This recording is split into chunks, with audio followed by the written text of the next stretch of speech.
Ladies and gentlemen, welcome to Nokia's second quarter 2024 results call.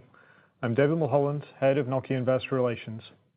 Today, with me is Pekka Lundmark, our President and CEO, along with Marco Wirén, our CFO. Before we get started, a quick disclaimer. During this call, we will be making forward-looking statements regarding our future business, proposed transactions, and financial performance, and these statements are predictions that involve risks and uncertainties. Actual results may therefore differ materially from the results we currently expect.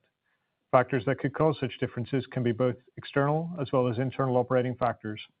We have identified such risks in the Risk Factor section of our annual report on Form 20-F, which is available on our Investor Relations website. Within today's presentation, references to growth rates will mostly be on a constant currency basis, and margins will be based on our comparable reporting. Please note that our Q2 report and a presentation that accompanies this call are published on our website. The report includes both reported and comparable financial results and reconciliation between the two. In terms of today's agenda for today, Pekka will go through some of the key messages from the quarter. Marco will give you a deeper dive on the financial performance, and then Pekka will make a few comments on a couple of particular highlights from Q2, and then we'll move to Q&A. With that, let me hand over to Pekka. Thanks, David, and thank you for all dialing in today. Before we discuss Q2, I'd like to give a quick reminder of some important announcements we made recently. We, of course, announced the planned divestment of our submarine networks business to the French state and also our intention to acquire Infinera, a North American optical networking company. The Infinera acquisition will significantly increase the scale and profitability of our optical networks business. It will enable us to deliver faster innovation for customers and expand our position with web scale and regionally in North America. These transactions will focus and strengthen our network infrastructure business with its future built on three market-leading units: fixed networks, IP networks, and optical networks. Moving on to our second quarter performance. Marco will go into more detail, but the headlines are that the market remained weak during the quarter. We saw an 18% decline in our top line year-on-year, but it should be noted that 3/4 of that decline was driven by India, with Q2 last year marking the peak of their 5G deployment. We were pleased to see order intake trends continuing to improve in Q2, with the book-to-bill above 1 and orders growing year-on-year. Again, this strength was most notable in network infrastructure and supports our expectation of a significant improvement in net sales in the second half of 2024. We also continued to have good deal traction across the business groups. We won some important deals in NI in the quarter, especially for mobile networks. We won some completely new customers, such as MEO in Portugal, and also expanded our share at many existing customers. In addition, and I'll touch on this later, Cloud and Network Services is also making good progress on winning core network deals and with our Network as Code platform. Regarding our cost savings program, we've been taking quick action under the program that we announced in October. We have so far actioned 400 million of run rate savings of the targeted 800 million to 1.2 billion in gross savings by 2026. We had another strong quarter of free cash flow with approximately 400 million in Q2. And finally, our full year outlook is unchanged, and we are currently tracking towards the midpoint or slightly below the midpoint of our comparable operating profit guidance of 2.3 to 2.9 billion euro. And regarding our free cash flow guidance of 30 to 60% conversion, we are tracking towards the higher end of that range.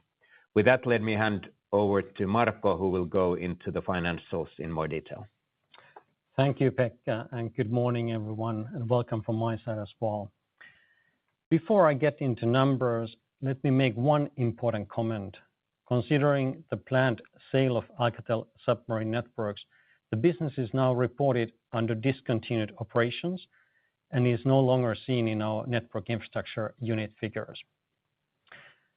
As Pekka mentioned, the environment remained challenging, and in Quarter 2 2024, we saw a sales decline of 18% compared to year-ago quarter. India was really the main driver here, but pleasingly, we returned to modest growth in North America. Gross margin increased by 450 basis points, mainly driven by mobile networks improvement. in part due to the 150 million of accelerated revenue recognition related to the AT&T contract resolution. Our operating margin at 9.5% was 190 basis points below the prior year. This also benefited from the accelerated revenue recognition. However, the decrease in top line negatively impacted the operating profit. Then network infrastructure. Sales declined by 11%, with declines across all three business lines, but we did see a sequential improvement from quarter one.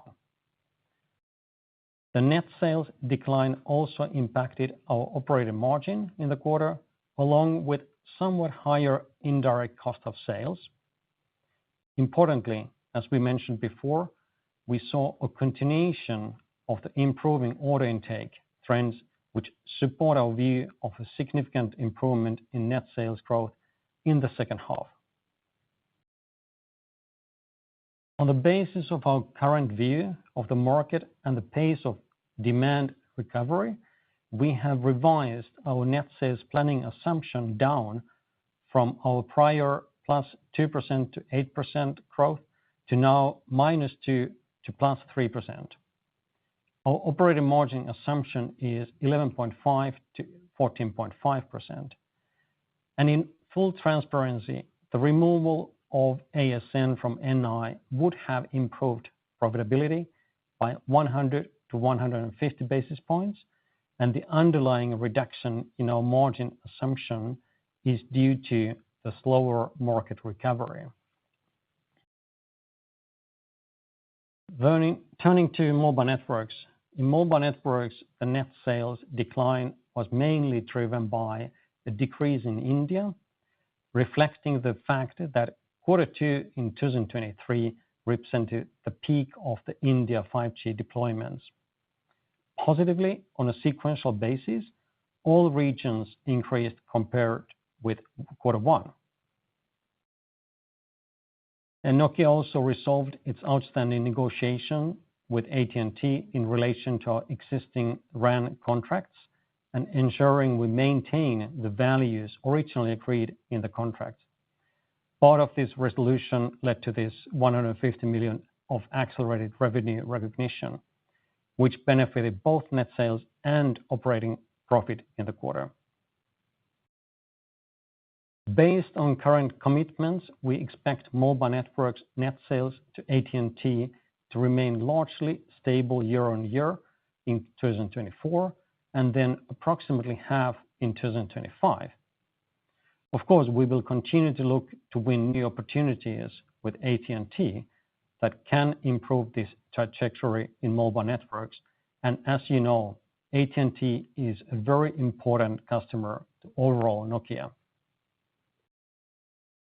As a result of the market evolution and what we have seen thus far in the first half, we have changed our net sales planning assumption from a 10 to 15% decline to now a 14 to 19% decline. However, we have increased the operating margin assumption from 1 to 4% to now 4 to 7% as we continue to take quick action on cost. And then moving to cloud and network services, the business declined 16% year-on-year as it continued to be impacted by the challenging environment. Additionally, the disposal of the device management and service management platform business had a 3 percentage points negative impact on the net sales in the quarter. Both gross and operating profits were also impacted by lower net sales. And given the market conditions, we have also adjusted our net sales assumptions for cloud and network services to -5 to 0% from previous -2 to +3%, although we left our operating margin assumption unchanged at 6 to 9%. And Nokia Technologies had a solid quarter and the run rate remains at 1.3 billion after the significant smartphone renewals we had in the first quarter. One thing to highlight in quarter two was that we signed an agreement with a video streaming platform related to our multimedia technology. And this is an early step for us in this area, but it is an area that we think can become a meaningful opportunity for Nokia. Then, if we turn briefly to Nokia's net sales per region, you will see here that India drove the majority of the net sales decline in quarter two, as the year-ago quarter was the absolute peak in the 5G deployment in India, and hence the minus 69% decline in the quarter. We are pleased to see a return to growth in North America, supported by the one-off AT&T benefit, but aside from that, we also saw a return to growth in our network infrastructure business in North America. In other regions, there was softness across most markets. In quarter two, we generated solid free cash flow, which led to a net cash balance of 5.5 billion. This was driven by operating profit and changes in net working capital as the India receivables, which built up during the deployment, normalized.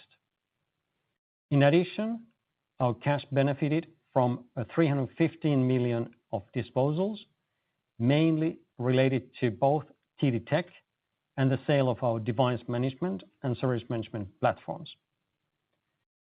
We also returned over 300 million euros to our shareholders through dividends and share buybacks. You will also see in the release that we are now sharing the adjusted free cash flow by business group to help understand the differing dynamics of cash flow performance for each business. We are still working to refine the process, and by our full year results, we will provide you with historical data that will allow you to better interpret the performance. And with that, let me hand back to Pekka. Thanks a lot, Marco. So let's now look at some of the business highlights from the quarter. On 27th of June, as I'm sure you all recall, we announced the definitive agreement for Nokia to acquire Infinera in a deal we believe has strong strategic and financial rationale. We hosted a call about the transaction a few weeks back, so I won't go again into all the detail on this, but as a quick recap, there are three main reasons for the deal. First, we see a strong strategic and synergistic rationale for the transaction. There is a strong strategic fit with highly complementary customer, geographic, and technology profiles between the two companies. The timing is also optimal to build on the strong momentum both businesses have had in recent years and improves our long-term growth opportunities. From a synergy perspective, we target net run rate synergies of 200 million by 2027 at the operating profit level. Second, we believe this transaction will strongly enhance our network infrastructure business. The transaction will increase our enterprise exposure in NI, particularly when considering Infinera's recent web-scale design wins in systems and pluggables. The combined business will have over 600 million euro of annual web-scale sales in optical. Finally, in terms of the financials, we expect the transaction to be accretive to Nokia's comparable operating profit and DPS in year one, and to deliver over 10% comparable EPS accretion in 2027, assuming the transaction closes by the first half of 2025. We also expect the acquisition to deliver a return on invested capital comfortably above Nokia's cost of capital. I would also just like to add now that it has been a few weeks. The customer reaction to the deal has so far been very positive. Indeed, even some excitement about what the combined business can do for them. We also announced the agreement to divest submarine networks, which has previously been part of the network infrastructure business group. And going forward, that means that NI will be built on three market-leading pillars. Fixed networks continues to be well positioned to benefit from strong demand in the fiber market. This is evident in markets where fiber is not yet highly penetrated, and in more mature markets where customers are starting to upgrade to XGS-PON or 25G-PON. Elsewhere, government funding projects are expected to start towards the end of this year, and Nokia was the first vendor to announce the availability of Buy America compliant products. Given these dynamics and opportunities, we target mid-single-digit growth for fixed networks. Our IP networks business continues to see the ramp of FP5 and FPcx routing products and the expansion into new markets like data center switching. It has been showing continued momentum in expanding its presence beyond CSPs into the enterprise and web-scale markets, and we expect this to continue. In this business, we are also targeting mid-single-digit growth. With respect to our newly strengthened position in optical, we believe this now has at least a mid-single-digit growth opportunity and now a compelling path to a mid-teens operating margin. These businesses combined will give us a unique position in network infrastructure.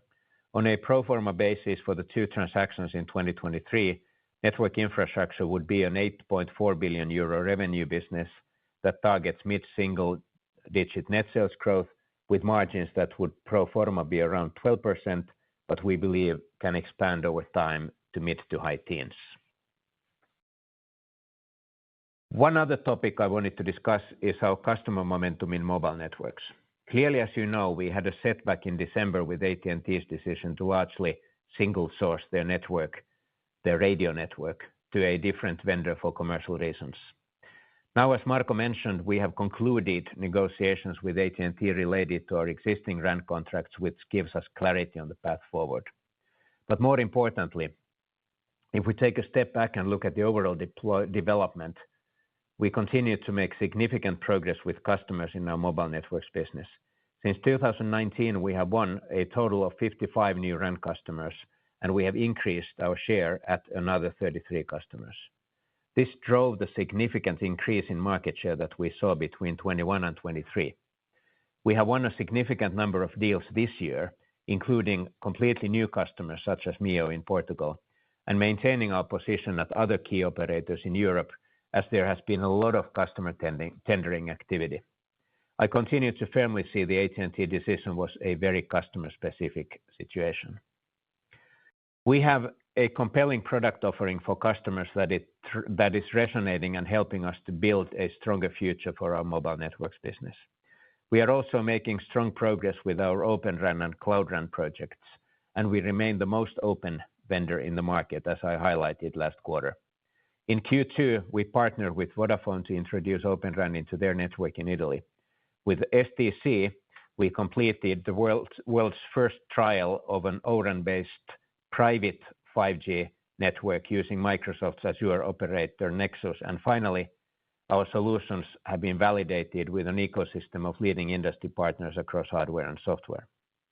I would note that this continues to be a highly competitive market, and we see intense competition in regions that Chinese vendors are still able to compete in, but we have continued to win deals.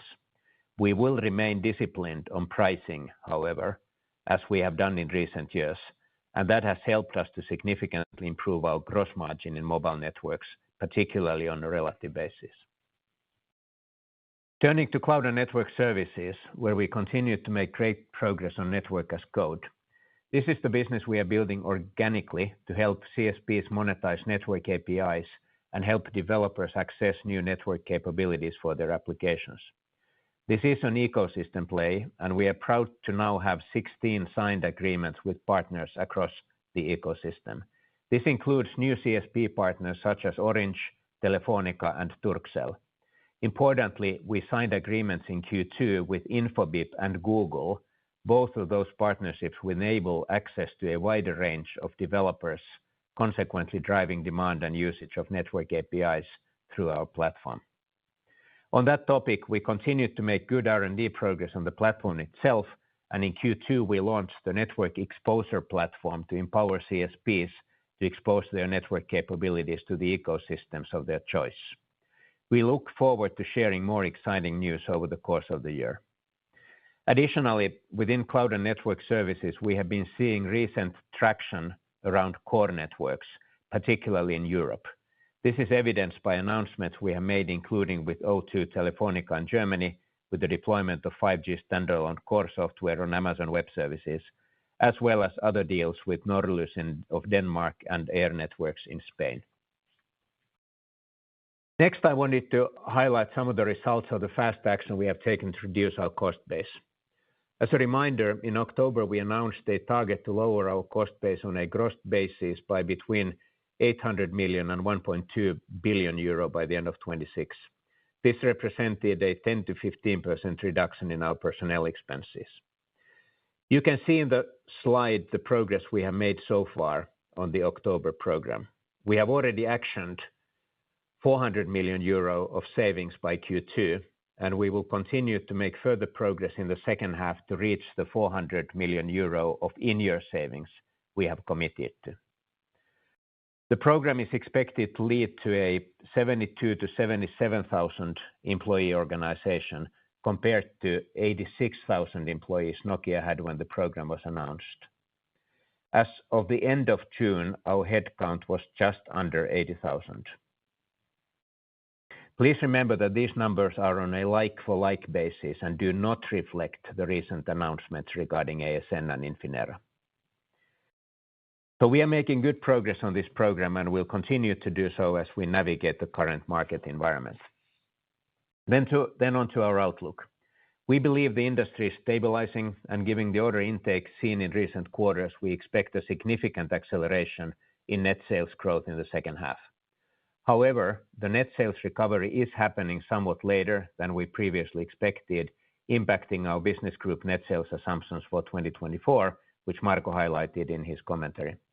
Despite this, we remain solidly on track to achieve our outlook for 2024, supported by the quick actions we have taken to reduce our costs. We are now trending towards the midpoint or slightly below the midpoint of the operating profit range of 2.3 to 2.9 billion euro, and towards the higher end of the cash conversion range of 30 to 60%.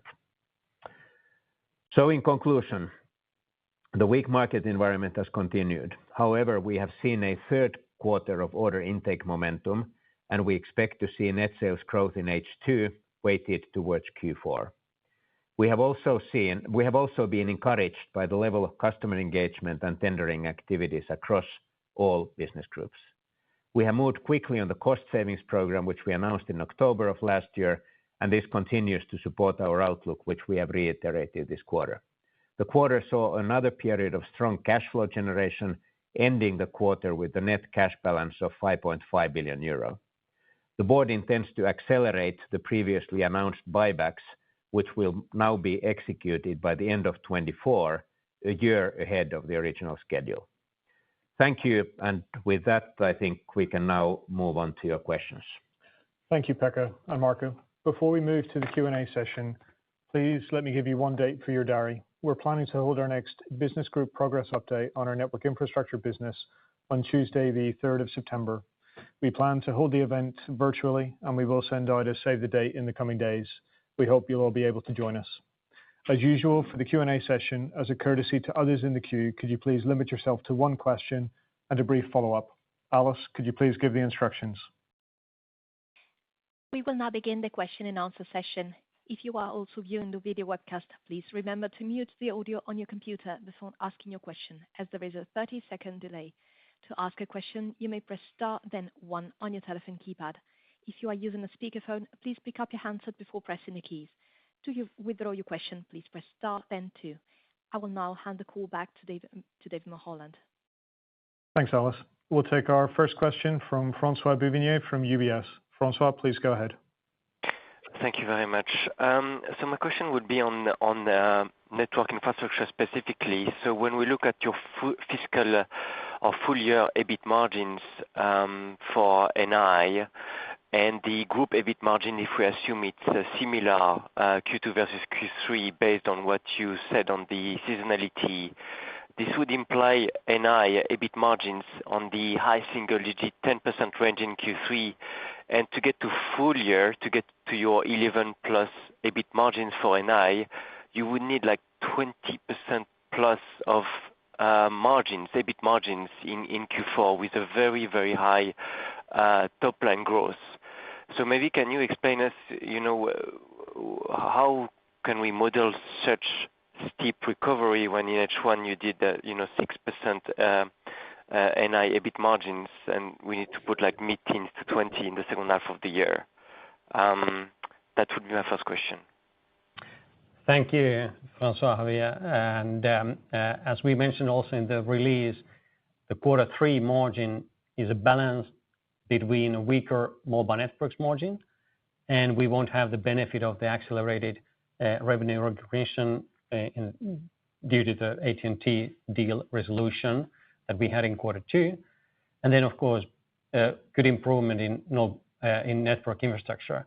So then, yes, we expect a very strong quarter four, primarily driven by leverage from the sales volume we expect in the quarter. Thank you. Thank you, François. We'll take our next question from Sandeep Deshpande from JP Morgan. Sandeep, please go ahead. Yeah, hi. Thanks for letting me on. My question is, you're talking about this very strong, back again to the strong revival in the second half, better than normal seasonal. Is there a reason for this much better than normal seasonal behavior in the second half? Is it just a revival, or is it new projects, or is it anything else which is causing the better than seasonal Q3 and Q4 top lines? Thanks. Well, first of all, you have to remember that the comparables, of course, get significantly easier because last year was a bit of an exception when you look at seasonality. That beginning of the year was strong and then the end of the year was weak. This year we are expecting this whole thing to reverse itself. And again, I mean, we have had now 3 quarters of strong order intake, which has been building order backlog, and that's what we have modeled into the forecast. Of course, this still requires that the good momentum in orders will continue in Q3 because there will be, especially in network infrastructure, will be orders that will be needed in Q3 and to be delivered in Q4. So it's not yet in order backlog, but it is supported by the existing order backlog, the funnel that we have across the businesses, and then the expected delivery times. This is also supported by when you look at kind of the general comments from our competitors and market analysts that are all highlighting that yes, the market is starting to recover. Most of them are also saying that even though it recovers, the recovery is more slow than we originally thought, which you can see in us taking down the assumptions for this year. And then the assumption is that the market recovery will continue into 2025. So as a summary, the Q4, it's not there yet in terms of order backlog. It requires that the good order momentum continues in Q3, but that is what we are expecting based on the funnel that we have. Thank you. Follow-up, Sandeep? Just quick follow-up to Marco on the costs. You've talked about this 400 million of the cost cutting, which is now you have implemented. Is this been implemented mostly gross margin, operating margin? Where is it being? So when will we begin to see it in your margin as such, really? Yeah, and remember the 400 that we mentioned is a run rate basis. And as we said originally, that 1/3 is coming on the sales cost of sales, and 2/3 is coming from OPEX. So this what we are still estimating that's the way that we are going to go forward as well. We have now, just like Pekka mentioned in his presentation as well, taking down number of employees, more than 6,000 since we started this project or program, and we have been very fast in taking these actions. So we are quite confident that we are on the right track when it comes to the cost-saving program. And I'll maybe just add one comment on the year-on-year challenge that we obviously had much lower variable pay accruals in Q2 last year that are more normal this year, and that also influences the year-on-year comparison. But thank you, Sandeep. We'll take our next question from Janardan Menon from Jefferies. Janardan, please go ahead. Hi, good morning. Thanks for taking the question. I have a similar sort of question on your second half, but this time more on the cloud and network services division, because as you say, the other divisions had lower seasonality in last year into the second half of the year, and so they have some benefit on the growth side. But this division did quite well toward the third and fourth quarters of last year. And if I look at your current guidance for cloud and network services at -5 to 0, which is your updated guidance, you still need, in my calculation, more than 50% growth from Q2 to Q4 to achieve something like that.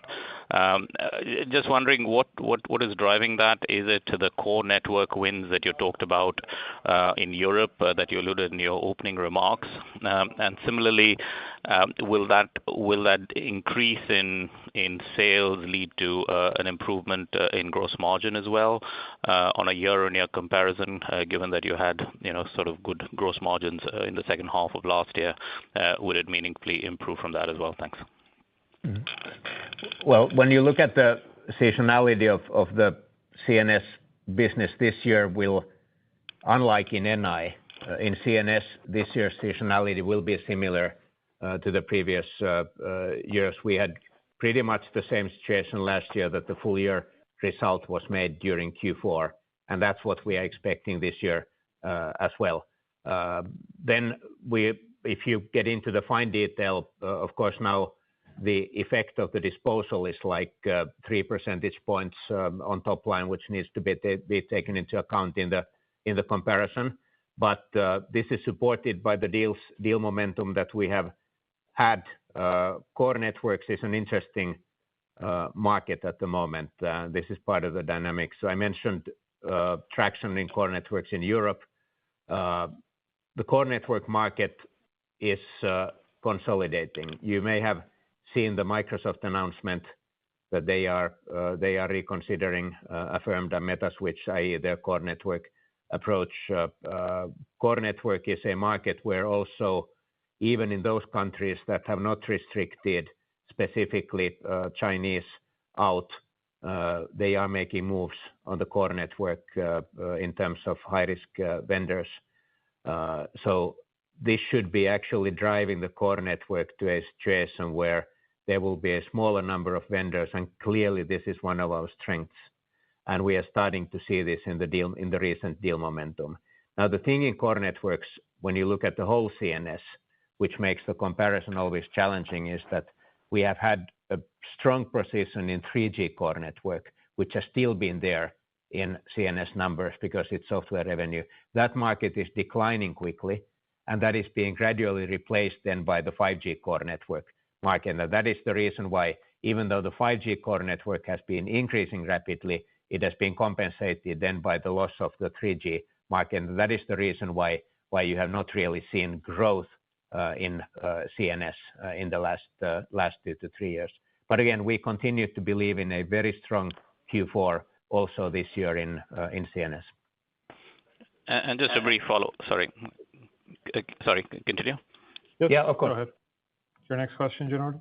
Yeah, just on the AT&T contract resolution fee, you said it's a portion of our contract resolution. So can you give us an idea how much of the total this was, and when we can expect any further payments from AT&T? Yeah, thank you. We have still the agreement that we signed in 2021, which ends by end of 2025. And what we have now concluded with the AT&T, how will we deliver those services and software upgrades and whatever they need from us during this period. And this 150 million was more acceleration of the revenue recognition that would otherwise happen later. So we continue to deliver as we go until the end of 2025.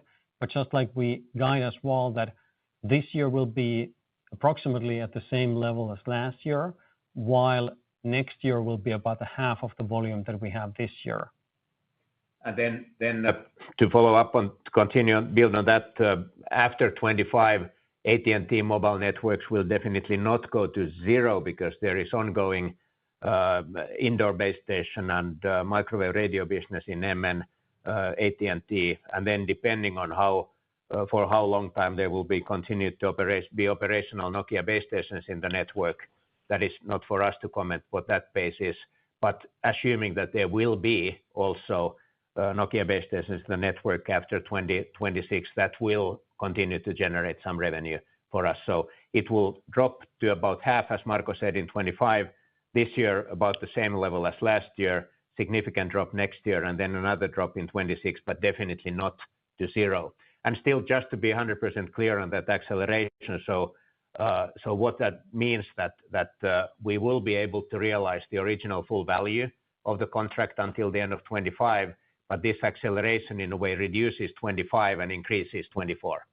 That's what's going to happen there. And just building also that what comes to 26 and forward, then of course there's new opportunities that we definitely are fighting for and secure that we will get a good opportunity to win those as well. So it doesn't mean that that ends there. Understood. So the 150 million is the acceleration fee to compensate for the sharp decline into next year? No, it's not a fee. It's based on the contract that we have with AT&T. That 150 million would have been recognized later. Got it. And now because we concluded the negotiations according to IFRS, we have to take that 150 million part already in quarter two instead of later periods. Understood. Thank you. Thanks, Jordan. We'll take our next question from Simon Leopold from Raymond James. Simon, please go ahead. Thank you very much for taking the question. First one, I wanted to ask you about your interpretation and thoughts of the news out of Germany regarding the government taking some action against Chinese vendors. How do you see that opportunity? And is it your interpretation that it's limited to mobile core, or does this present an opportunity for accelerating RAN replacement in Germany? Thank you. Yeah, thank you. Obviously, we have noted the news in Germany. I mean, there are some clear parts in the announcement, and then there is also some ambiguity, which we are still trying to understand what it means. The mobile core part is pretty clear.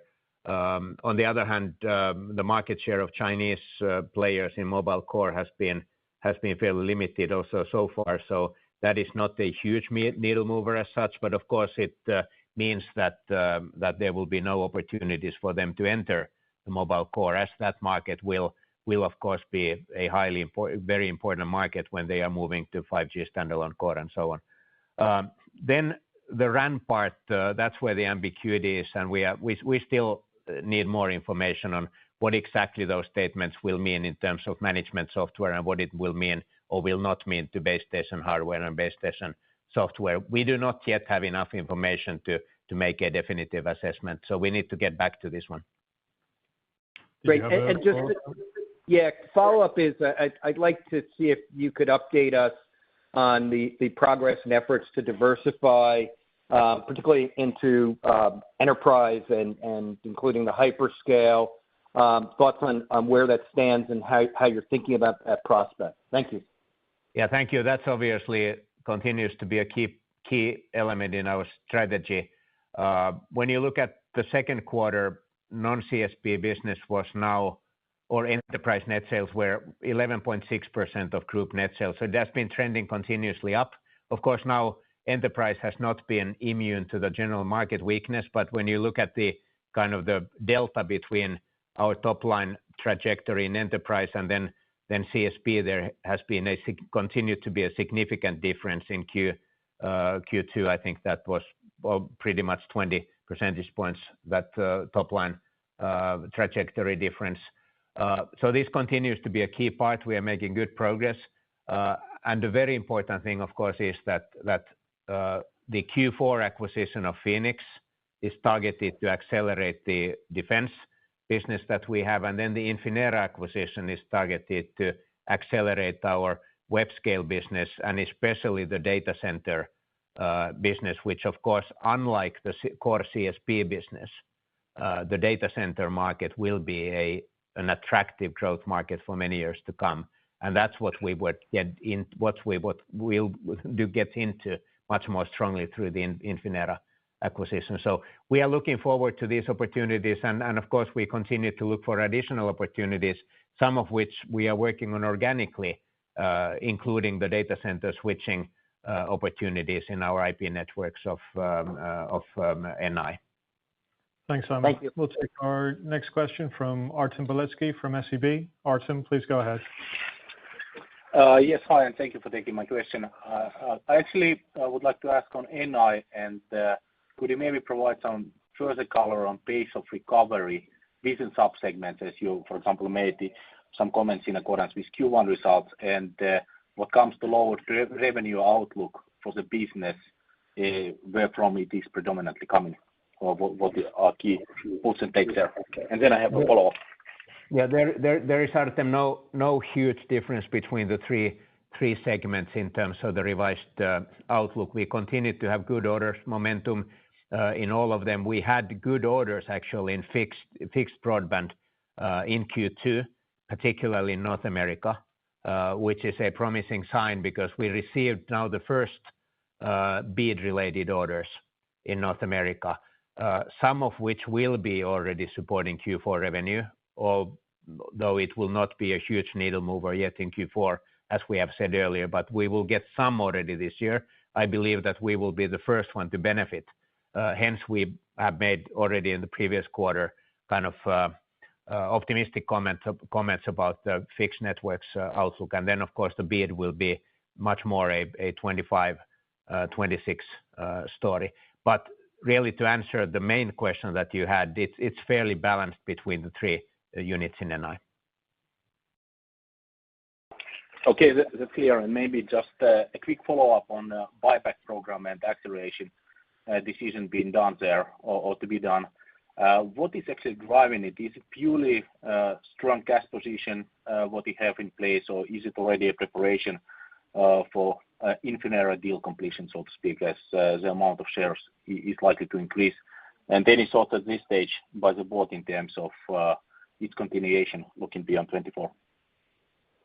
Yeah, as you remember, we introduced in the beginning of this year a share buyback program, and the ambition was that 300 million will be done this year and 300 additional next year. But the board of directors decided that we will accelerate that program and now do the whole 600 in 2024. And this is, of course, based on the shareholder distribution policy and the strength and cash position that we have. And what comes to Infinera, remember as well that ambition is that we will finance this totally from our cash on hands. And we have also said when we presented the deal that we will acquire additional shares or buy additional shares to secure that there will not be any dilution because of these deals. And after the shareholder meeting in Infinera, we know exactly what is the amount of shares that we need to buy back as well. So that means that whatever the Infinera dilution will be, that will be executed through buybacks on top of the 600 million program. Yeah. Thank you, Artem. We'll take our next question from Joseph Zhou from Barclays. Joseph, please go ahead. Hi, morning, all. Thank you for taking my questions. I have one and then a follow-up. So my question is on AT&T, and so thanks for the clarification about the impact now. Now we got much better visibility. But just to understand, one is, do you actually get any compensation from AT&T at all? And number two is the just the quarterly phasing of the AT&T contribution or run rate. How do we think about it? I.e., did you recognize a normal revenue from AT&T in Q1, and then you overall recognized 150 million in Q2? And how should we think about the Q3 and Q4 to see the AT&T revenue run rate? Yeah, thank you. Yeah, we have the underlying contract is stipulating what we deliver to AT&T, and based on that deliveries, what we do, we recognize just like to any other customer as well. And the 150 million is acceleration only because of the accounting rules that we have to do it in quarter two when we concluded the new amendment to the deal that we have already with AT&T. So we go as we go, we recognize the revenue based on what they buy and what we deliver to them. Okay, thank you. So it's a normal kind of a run rate in the second half, Q3 and Q4, based from AT&T. Just like to any other customers, whatever they buy, so we recognize the revenue based on that. Okay, thank you. That's clear. And then my follow-up is really on Vodafone Idea. Obviously, you took a small exit stake in Vodafone Idea, and I believe partly to help them finance the 5G route, which they have yet to deploy in India. And just to understand, one is, what's the kind of expected margin of that project compared to the normal kind of India margin that you saw last year, and also the timing of it? Are we expecting to see the start of the rollout at the end of the year or next year or second half of the next year, etc.? Thank you. Yeah, we never comment specific margins per customer, and just like Pekka mentioned earlier as well, that our ambition is to have a good margins on all deals that we do. So this is the ambition we have, and Vodafone Idea or any other customer is specific contract and margins vary always depending what they buy and different other conditions in the agreements. But our ambition is always make deals that we believe are supporting the shareholder value creation, and based on that we make the decisions on each deal. I mean, the key thing in India, in addition to Bharti and Reliance Jio, is really that Vodafone Idea have made progress on their financing. And the deal to convert some of the debt to shares, which we did in the same way as some others, was obviously part of their capital structure development. We do not intend to become an operator in India. That small share that we have in them, there is a lock-up period, but after that we will be free to do whatever we want with that. So that is purely in a way a tactical move from us. But then the key thing for our future in India will be to understand that how much will Vodafone Idea be investing in their network, especially in their 5G expansion, and that is clearly an opportunity for us, assuming that they get their funding arranged, and as I said, there is now promising progress on that. Assuming that really happens, there is good potential for us for revenue in their 5G going forward. Thanks, Joseph. We'll take our next question from Sami Sarkamies from Danske Bank. Sami, please go ahead. Hi. You have increased margin guidance for mobile networks by 3 percentage points. Is this revision fully explained by the AT&T settlements? And do you assume more high margin revenues in the second half of the year or next year? No, it's really a combination of that 150 million, which you can mathematically, of course, calculate how much that is.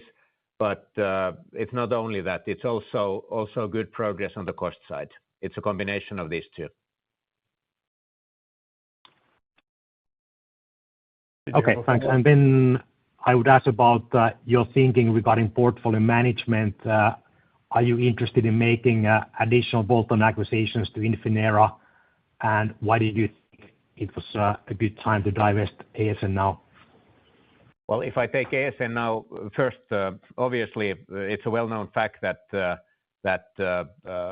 we've been contemplating that divestment for a long time. And fact number one. Fact number two, as part of the original Alcatel-Lucent acquisition deal, in 2016, the French state has had a veto right on a number of strategic decisions, which then always limited our freedom to maneuver the business. So we just now were able to finally find a solution with the French state that now is a good time for them to acquire the business. It was more tactical that we were now, after quite lengthy discussions, we were able to find each other on the terms and conditions. There's not more than that into that. We are pleased with the acquisition price, especially or the divestment price, especially when you look at the profit multiple, which is a good multiple, and also keeping in mind that it's a capital-intensive business that requires cash flow to be invested in CapEx.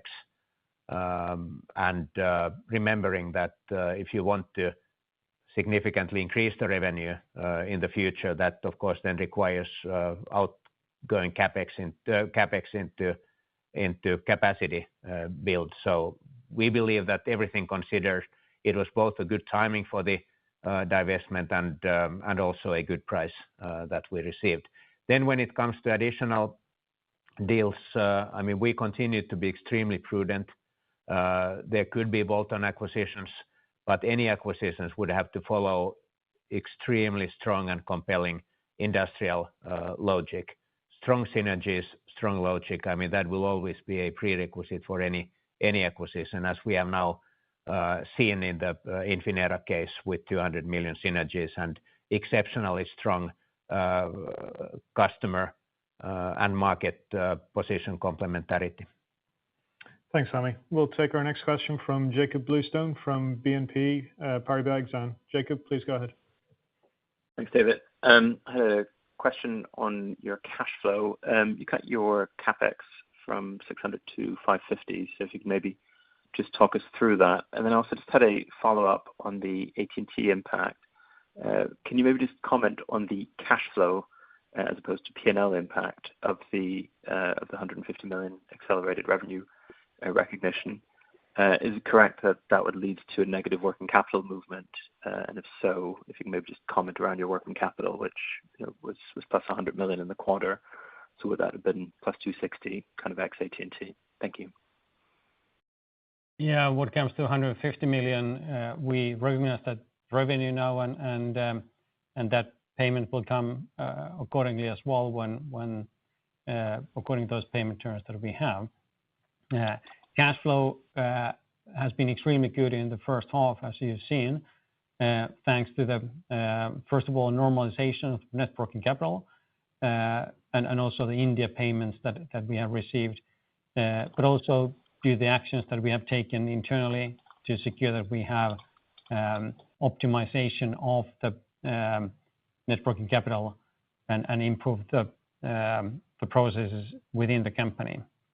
So we've seen the rotation days improving in net working capital, and that's resulting all of these different actions and reasons resulted very good cash generation in the first half year. You have a quick follow-up, Jacob? I guess just to confirm the cash flow impact. So you have a working capital outflow or had a working capital outflow in Q2, and then we'll have working capital inflows subsequently. Is that correct? No, we had a very good positive impact of working capital, and what comes to, if you look rest of the year, specifically on quarter four, when we have a huge sales increase estimated, then of course that is tidying up accounts receivables and will of course impact the cash generation in the fourth quarter. Thank you, Jacob. We'll take our next question from Daniel Djurberg from Handelsbanken. Daniel, please go ahead.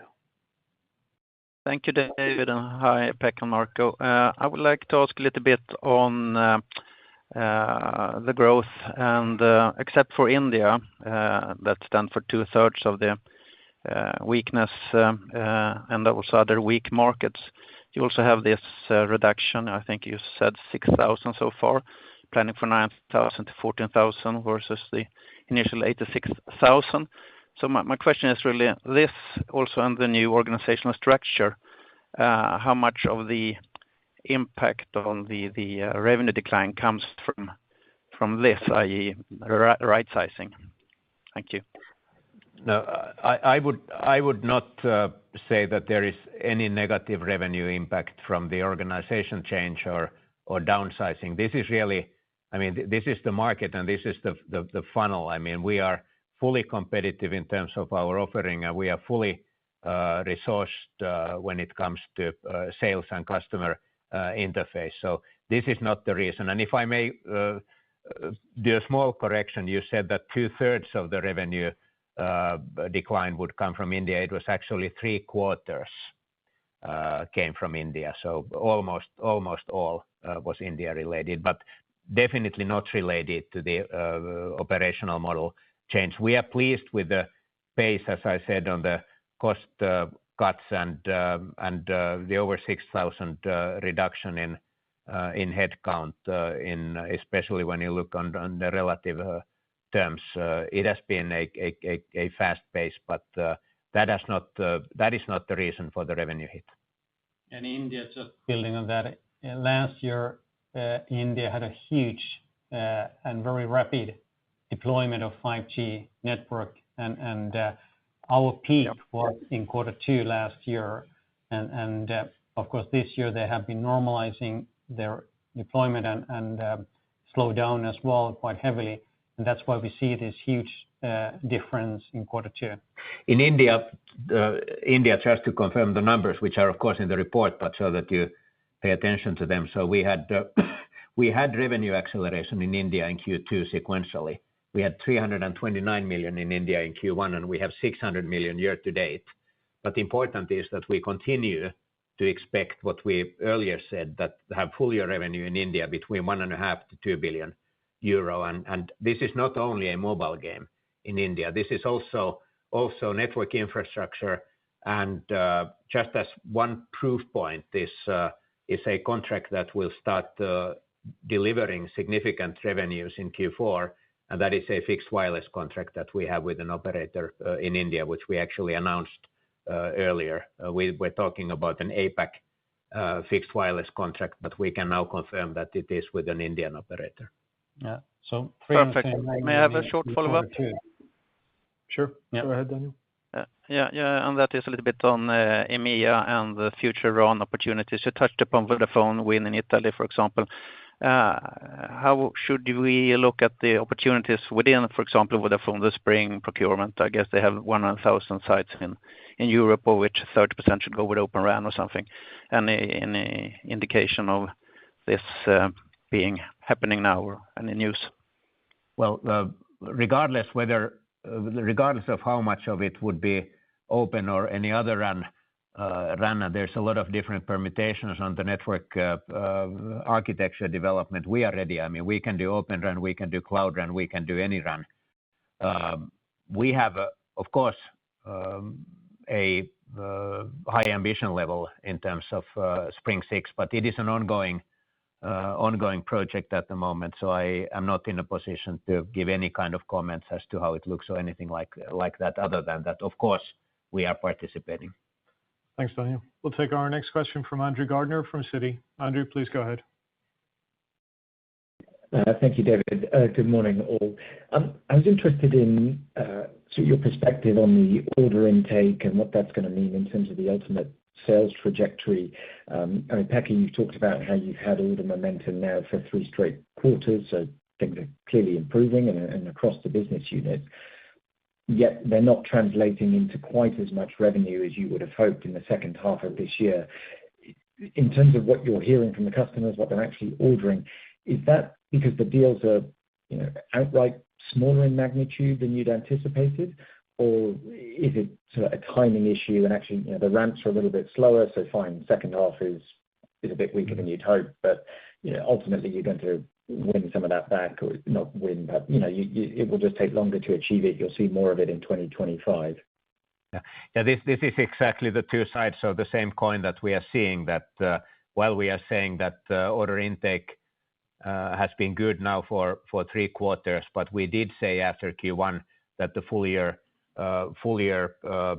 revenue outlook requires really strong order intake in Q2 and also Q3 for that matter. So while Q2 order intake was good, but it was still not good enough so that we would have been able to maintain the full year outlook. And remember, very importantly, part of the order intake that we are now receiving or received in Q2 is already going to be recognized as revenue in 2025, not in this year. Thanks, Andrew. Thank you. I suppose related to that, I mean, does it make you rethink the cost-saving program? You've got a fairly wide range around that 800 million to 1.2 billion. Does that make you think you actually, the slower ramp here makes you keen to hit the top end of that range as opposed to the lower or midpoint? Well, what we have actually done is that we have accelerated the program. And when you look at, I mean, we were not, when we started the program, we did not expect to be under 80,000 employees by the end of Q2. So we have executed extremely quickly. Then how it will continue, and we are now, and just as a reminder, we are targeting 72 to 77,000 employees at the end of 26. And where we are going to go from here after this acceleration, we'll be following very carefully now the pace of the market recovery. And it's clear that if that recovery is fast and if our market share development is good, then of course it's likely that we would end up closer to the upper end of that employee range. But we are very kind of prepared, if needed, to go to the lower end of that range also, should the market recovery be or continue to be very slow. We are targeting, in kind of as a general comment, we are currently still targeting in our planning as a base assumption somewhere around the midpoint of that, but we are prepared to move either up or down depending on how the market and our share develops. We'll take our last question from Richard Kramer from Arete Research. Richard, please go ahead. Thanks very much. A couple of things that maybe haven't been touched on yet. Pekka, my wider question would be on the operating model. Both yourselves and peers have talked a lot about moving to software, more enterprise sales. You have an extensive fabless chip design effort in NI, but the gross margin profile of the business that we see excluding tech is still stuck in the sort of mid-30s. What is it about product pricing or your cost structure where Nokia can start showing the kind of margins profile, let's say a 50 or 60% gross margin and higher operating margins that the software and fabless chip design would imply your business model should be showing?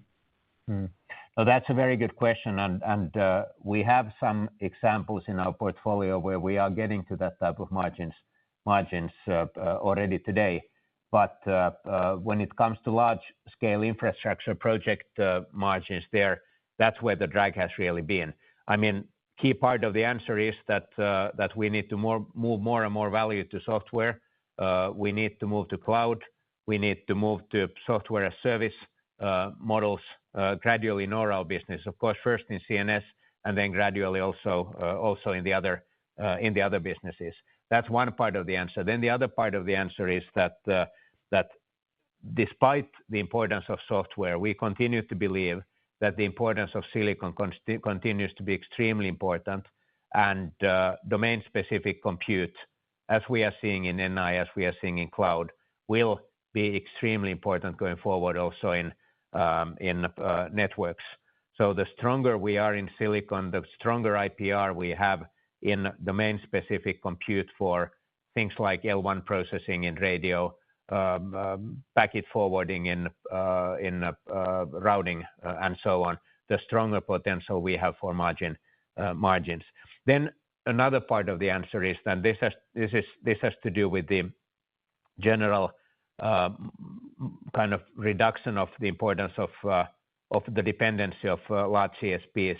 There are other segments where the margin profiles by their very nature are better. There are enterprise segments where that is clearly the case, and then gradually also the defense sector I mean, that is a sector where there is significantly better margin profile potential compared to large-scale system projects with CSPs. The challenge in the whole margin discussion is really large-scale system projects with CSPs, where there is a specification coming from somewhere, and then the CSPs make you and your competitors compete on price. We need to reduce our relative dependency on that type of projects alone. Okay, and then very quick follow-up on IPR and tech. I mean, we've heard Jenny talk about non-smartphone IPR deals and autos and consumer and so forth, but we don't really see the run rate moving up. Maybe Marco, you want to answer that? Are these deals simply not yet materializing into real income, or is there something in the pipeline that we can look for where that super high margin tech revenue starts to accelerate a little bit? Yeah, thank you. We were very pleased to sign a first video streaming deal in Q2, and this is definitely an area that we believe that this could be a good opportunity for Nokia going forward as well. If you look in December, we gave you a run rate as well. We said that on the new growth areas, the run rate was 150 million. Of course, this is something we are following quite carefully, and ambition is that we will continue to gain traction in these new areas. Thanks, Richard. Ladies and gentlemen, this concludes today's call. I would like to remind you that during the call today, we've made a number of forward-looking statements that involve risks and uncertainties. Actual results may therefore differ materially from the results currently expected. Factors that could cause such differences can be both external as well as internal operating factors. We have identified such risks in the risk factor section of our annual report on Form 20-F, which is available on our investor relations website. Thank you all for joining us today.